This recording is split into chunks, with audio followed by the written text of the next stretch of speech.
Hello everyone, आप सभी लोगों का एक बार फिर से आपके अपने यूट्यूब चैनल में स्वागत है। दोस्तों, आज के इस वीडियो में हम लोग डिस्कस करने वाले हैं केपीआई ग्रीन एनर्जी लिमिटेड के बारे में। देखिए, केपीआई ग्रीन एनर्जी से रिलेटेड जो है आज के दिन एक बहुत इंपॉर्टेंट अपडेट यहाँ पर निकल के आ रहा है। और ये जो इम्पॉर्टेंट अपडेट है वो किससे रिलेटेड है? तो ये जो इम्पॉर्टेंट अपडेट है ना कंपनी में, वो आपको नए ऑर्डर से रिलेटेड है। तो कंपनी को यहाँ पर आज के दिन जो है एक शानदार ऑर्डर हमको देखने को मिल रहा है। और ये ऑर्डर कहाँ से मिला है, कितने मेगावाट का ऑर्डर है, और कंपनी अभी आने वाले टाइम में और कितना इसमें कर सकती है, ये सारी चीज़ों को हम डिस्कस करेंगे। अगर आपको याद हो तो केपी ग्रुप के जो एमडी एंड सीईओ हैं मिस्टर फारूक जी पटेल, उनका एक स्टेटमेंट आया था बहुत पहले। उन्होंने अपना टारगेट सेट किया था कि आने वाले टाइम में जो केपी ग्रुप है वो आपको 10 गीगावाट का एम्बिशियस टारगेट जो है वो यहाँ पर आपको लेकर के चल रहा है। ठीक है, आने वाले टाइम में 10 गीगावाट के नंबर्स को जो है केपीआई ग्रीन एनर्जी आपको टच करते हुए देखने को मिलेगा। और ये जो 10 गीगावाट का टारगेट है ना, वो 2030 तक के लिए दिया गया है। तो इस चीज़ को भी आप ध्यान रखिएगा। तो इसमें जो है ना आपको स्टेप बाय स्टेप कंपनी जो है यहाँ पर आपको जा रही है। अब केपी ग्रुप को अगर अच्छा करना है तो उसमें केपीआई ग्रीन एनर्जी, क्योंकि इस केपी ग्रुप की लीडिंग कंपनी है, इसको काफ़ी अच्छा करना होगा। और आपको बता दूं कि इससे रिलेटेड और भी सारे अपडेट आए थे। अभी कंपनी ने 1 गीगावाट का जो नंबर है ना ऑपरेशनल बेसिस पे, वो अभी भी अचीव नहीं किया है। तो अभी बहुत बड़ा ग्रोथ पोटेंशियल अभी कंपनी के टारगेट और कंपनी का जो करंट सिनेरियो है उसके बीच में आपको देखने को मिलेगा। तो इस चीज़ को आप ध्यान में रखिएगा। और देखिए, आज जैसे ही ये न्यूज़ आया मार्केट में, बिल्कुल मार्केट आवर में आपको ऑर्डर का अपडेट आया, जैसे ही अपडेट आया वैसे ही स्टॉक में हमको अच्छी रैली देखने को मिली। और आज के दिन आपको 2.89% की शानदार तेज़ी है। और स्टॉक का जो प्राइस है वो 542 रुपीज़ पर हमको यहाँ पर जाते हुए देखने को मिल रहा है। प्रीवियस डे का जो क्लोजिंग था वो 527 था, आज आपको 530 रुपीज़ पर स्टॉक आपको ओपन हुआ। 552 का स्टॉक ने बेसिकली हाई लगाया, 530 का जो है हमको यहाँ पर लो देखने को मिला। हालांकि अभी ओवरऑल पूरा दिन बाकी है और अभी देखना होगा कि आने वाले टाइम में आपको क्या क्या इसमें सिनेरियो हमको देखने को मिल सकता है। तो चलिए आगे बढ़ते हैं और सबसे पहले कंपनी का जो ऑर्डर वाला अपडेट है ना उसको एक बार डिटेल में कवर कर लेते हैं। देखिए, यहाँ पर आप देख सकते हैं केपीआई ग्रीन एनर्जी लिमिटेड आपको देखने को मिलेगा। केपी ग्रुप का लोगो आप यहाँ पर क्लियरली देख सकते हैं। और आज का डेट है 15 जुलाई 2025, ये भी आप यहाँ पर देख सकते हैं। बाकी अगर आप नीचे आएंगे तो कंपनी ने सब्जेक्ट में बताया है कि intimation of receipt of letter of intent, यानी कि LOI फ्रॉम GUVNL। GUVNL का मतलब क्या है? तो गुजरात ऊर्जा विकास निगम लिमिटेड की तरफ से कंपनी को ये ऑर्डर मिला है for 150 megawatt grid connected wind power project का ये ऑर्डर कंपनी को दिया गया है। ठीक है, तो आपको पता होगा कि KPI Green energy normally company का जो मेन जॉब है वो आपको सोलर के अराउंड हमको देखने को मिलता है। पर कंपनी जो है ना सोलर के साथ साथ आपको विंड का भी कंपनी काम करती है, जिसको हम सोलर एंड विंड अगर आप मिला देंगे तो उसको हम हाइब्रिड प्रोजेक्ट बोलते हैं। पर यहाँ पर जो है ना हाइब्रिड प्रोजेक्ट नहीं है, इंडिविजुअल तरीके से आपको सिर्फ कंपनी विंड का प्रोजेक्ट जो है 150 मेगावाट का आपको रेडी करेगी। और क्योंकि अगर आप इंडिया का रफली अगर आप मैप बनाएंगे ना, मैं आपको फॉर एग्जांपल इंडिया का अगर मैं आपको रफली मैप बना के बताता हूँ तो ये गुजरात आपको कुछ इस लोकेशन पर आपको देखने को मिलता है। और यहाँ पर क्या है ना, गुजरात क्योंकि कोस्टल एरिया में होने की वजह से क्या है ना, यहाँ पर विंड का जो स्पीड रहता है वो काफ़ी ज़्यादा हाई रहता है। और इस वजह से विंड का जो पोटेंशियल है वो बहुत ज़्यादा है और उसको गुजरात गवर्नमेंट भी आपको कैप्चर कर रही है। और गुजरात गवर्नमेंट के साथ साथ उसकी जो यूनिट है GUVNL, वो भी यहाँ पर इस पर काफ़ी बड़े तरीके से आपको बड़े स्केल पर काम कर रही है। और यहाँ पर अगर आप देखेंगे तो कंपनी ने यहाँ पर आपको बोला है कि we are please to inform you that KPI Green Energy Limited has receive the letter of intent, यानी कि LOI फॉर आपको किसके लिए, तो बियरिंग रेफरेंस नंबर वगैरह दिया हुआ है from Gujarat Urja Vikas Nigam limited for the development of 150 megawatt grid connected wind power project. The power purchase agreement with GUVNL shall be executed upon obtaining the requesting आपको approval from the Gujarat electricity regulatory commission. देखिए क्या होता है ना कि अगर company कोई project आपको रेडी करती है, ठीक है, जैसे 150 मेगावाट का कंपनी ने प्रोजेक्ट रेडी किया, तो ये दो तरीके से होता है। एक पहला आपको IPP बेस पर होता है, यानी कि इंडिपेंडेंट पावर प्रोड्यूसर, जिसमें कंपनी खुद आपको बनाती है। और उसके बाद में जो इलेक्ट्रिसिटी जनरेट होती है ना, उसको जो गवर्नमेंट बॉडी है जो स्टेट गवर्नमेंट की, जैसे गुजरात में गुजरात इलेक्ट्रिसिटी रेगुलेटरी कमीशन आपको देखने को मिलेगा, उसको कंपनी बेच देती है। फिर आपको जो गुजरात इलेक्ट्रिसिटी बोर्ड है वो आपको घर घर तक इलेक्ट्रिसिटी को ट्रांसमिट करने के लिए उसमें यूज़ किया जाता है। तो ये आपको आइडियल केस सिनेरियो माना जाता है।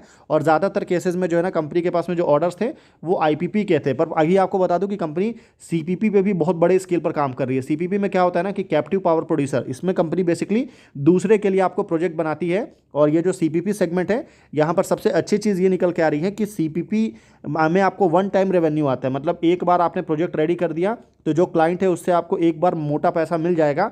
पर IPP के केस में अच्छी बात क्या है कि यहाँ पर आपको पीपीए साइन होता है। पीपीए क्या होता है?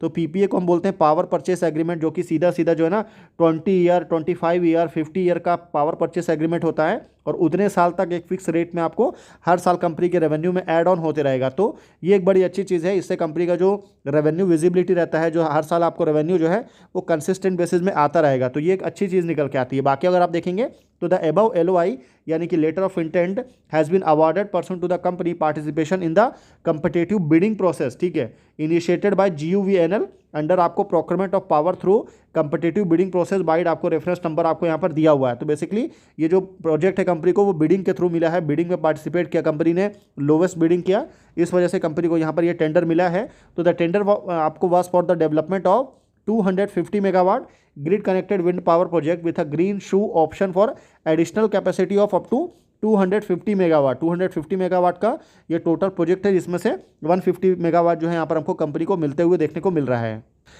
यहाँ पर आप देख सकते हैं कि the company emerge as the successful bidder in the tender, आपको securing a capacity allocation of 150 megawatt under the project. और उसके साथ साथ अगर आप देखेंगे तो we are immensely proud to share that this order is closely align with our strategic vision and our ambitious target of achieving 10 gigawatt capacity by 2030, जिसके बारे में मैं आपको वीडियो के स्टार्टिंग में बात कर रहा था कि 10 गीगावाट का टारगेट कंपनी ने सेट किया है, वो यहाँ पर आप देख सकते हैं। The magnitude of the LOA is आपको testament to the trust and confidence placed in our company technical expertise, capabilities and commitment to delivering high quality sustainable energy solutions.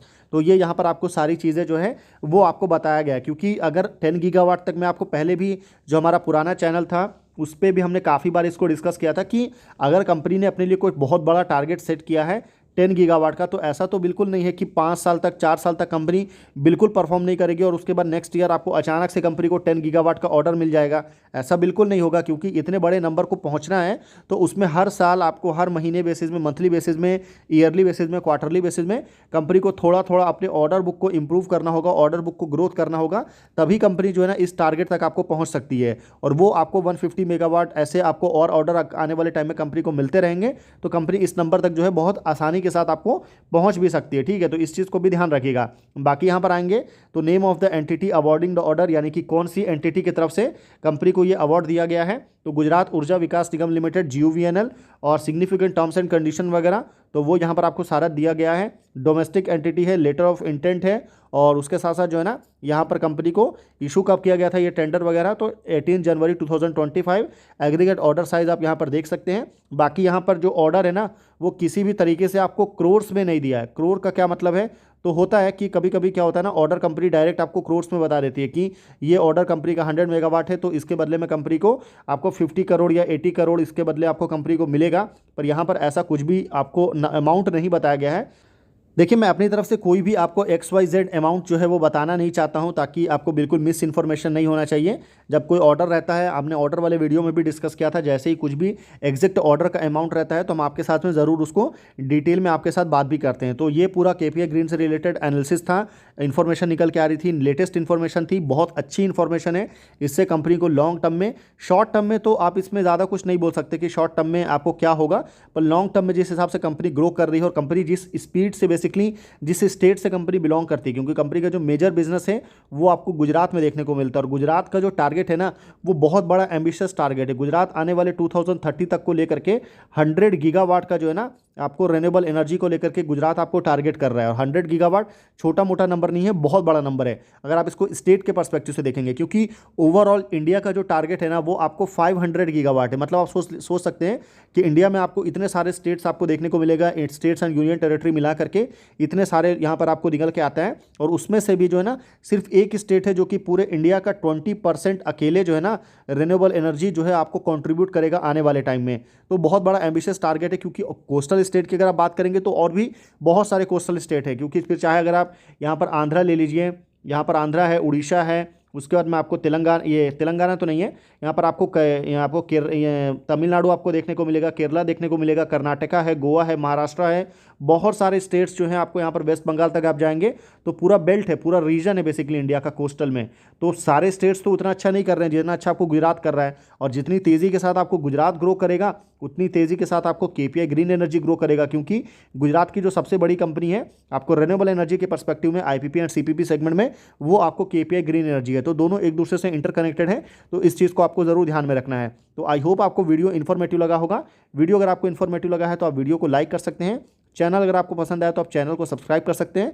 बाकी हमारी तरफ से बिल्कुल भी किसी भी तरह का कोई भी बाई सेल या फिर होल्ड करने का रिकमेंडेशन जो है वो बिल्कुल भी नहीं है, तो इस चीज़ को भी ध्यान रखिएगा। तो फिर मिलते हैं आपसे अगले वीडियो में, तब तक के लिए गुड बाय।